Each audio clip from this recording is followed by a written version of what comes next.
Welcome to the Hobby School podcast. Whether you're a seasoned hobbyist or just getting started, Hobby School is the perfect place to learn something new. My name is Dr. Destiny Kopp, and I'm your host of the podcast. But before we jump into our episode for today, the only thing I ask is that if you enjoyed the episode, please share with a friend and give us an honest review on your favorite podcast platform. This helps us get out the content to more people. I also want to invite you to get on our wait list for our next Hobby School Online Learning Summit. These are free to attend, and you can find the link to join at hobbyschool.com, which is also in our podcast show notes. Now sit back, relax, and enjoy the episode.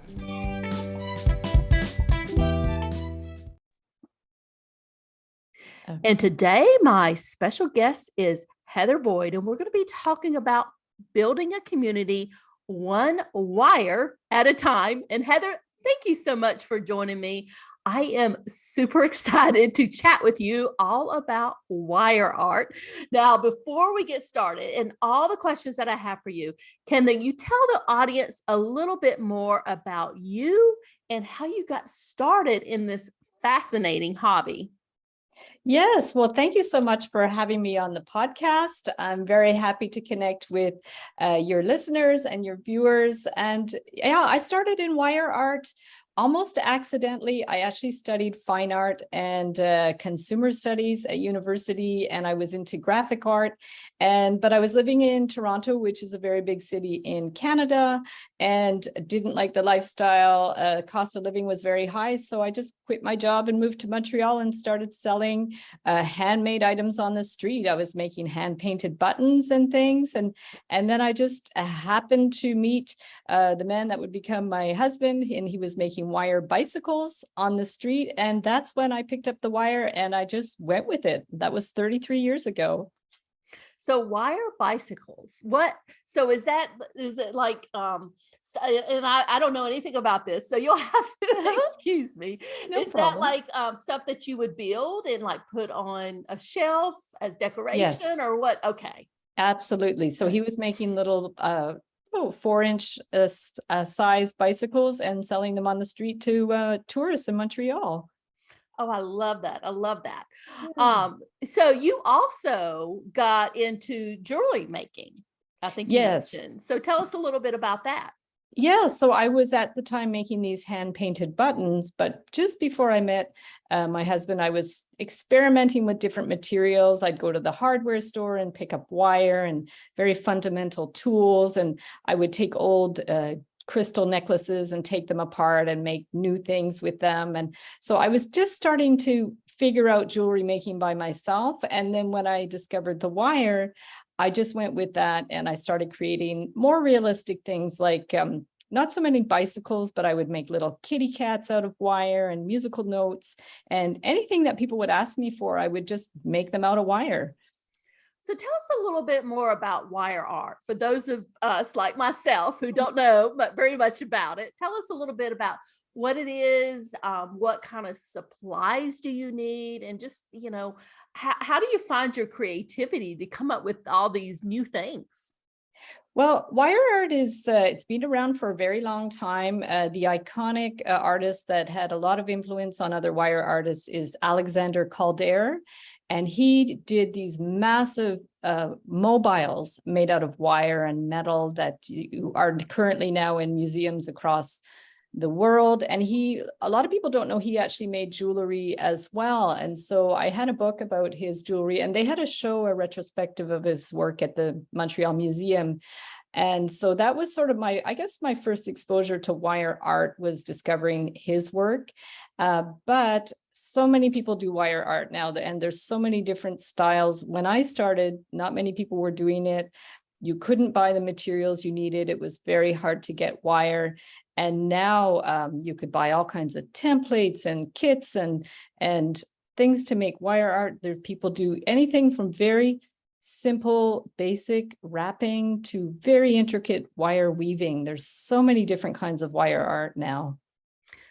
Well, and tell us a little bit about, I know you do the jewelry, you do the wire art. Do you have any other kind of art mediums that you kind of dip your toes into? You sound like you do. You're so Oh creative. yes, yes. I am what you call a serial artist. I am a lifelong creator. I love learning.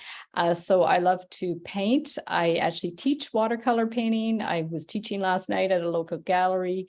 I love drawing. I do all kinds of drawing with pencils, pens, markers, and anything crafty. I like to build different crafts. I've done sewing, you name it. I've practically done them all, crochet, so many things.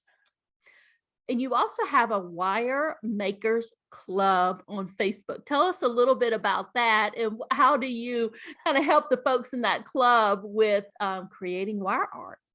Yeah, so the Wire Makers Club has evolved. I've had it for a few years. It started just by me wanting to give people an opportunity to share their work. And so originally it was called the Wire Art and Jewelry Makers Club. But then we had a lot of people posting things that were more beading and other kinds of jewelry. And I really wanted to focus on wire and wire art and wire jewelry. So it's called the Wire Makers Club now. It started slowly, but as with any Facebook group, it builds momentum. So we have almost 13,000 members of that club now, and people share their work. So it can be work based on my tutorials, it can be their own work, and it's just a really wonderful, supportive community for anybody that wants to learn more about wire art and wire jewelry. I love that. That people just come up with their own designs. I just don't know Yes. that I'm that creative. Um, so you are an artist of Yes. many colors. You have a lot of different things that you're working on and you're doing.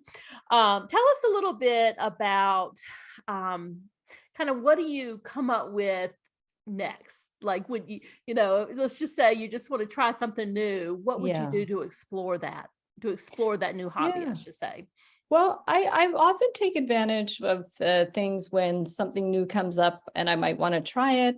I usually just kind of go with the flow. I see what comes my way. I have a friend, her name is Jackie. She has a YouTube channel called The Nerdy Crafters. So she does more like clay and fun things like that. So she had actually put out a kit with her, one of her designs to make this pottery sculpture type of thing. And I would have never, ever done that on my own, but I thought, well, this is fun. It's a kit.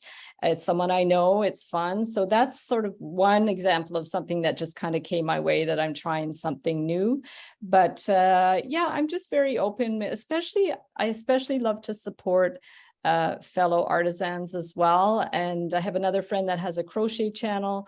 And so, I purchased one of her tutorials and tried one of those. And so there's just, I think it becomes like a personal thing when I see someone doing interesting things and I want to support them. I want to try something new. It's a win-win for everybody. So Heather, if somebody is interested in getting started with wire art, obviously they can go to your Facebook group. It sounds like Yeah. there's tons of inspiration opportunities there. But Yeah. where else can they go? I know you also have a YouTube channel and a website, and you have some free gifts for folks. Yes. So I think the main place to find my tutorials would be on YouTube. So you could go to YouTube at Heather Boyd Wire, and I have hundreds of videos from anything from a very simple wire ring to more complicated wire art. Every Wednesday at 1:30 p.m. Eastern time, I do a live stream where I troubleshoot designs for new designs for wire art and jewelry. So viewers will ask me to make something and I'll do that live. And they give me their feedback and all that kind of thing. So that's a great place to find me.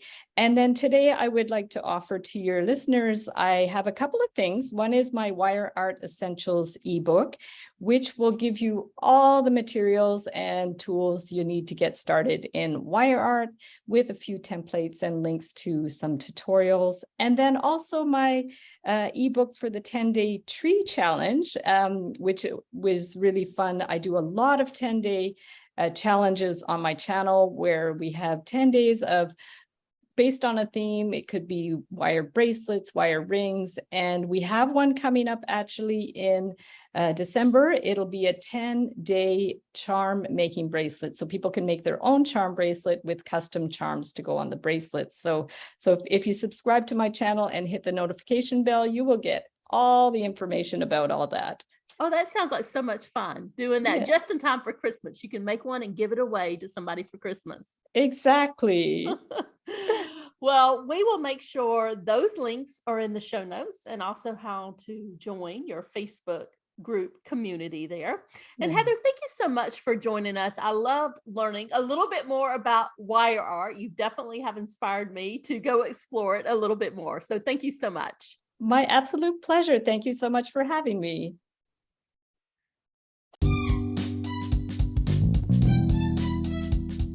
Thank you so much for listening today. Don't forget to sign up for the waitlist so you'll be the first to know when our next free Hobby School online learning summit launches. The link is in the show notes for this episode, or you can go to hobbyschool.com, and that's Hobby School with school without an H in it. Talk soon.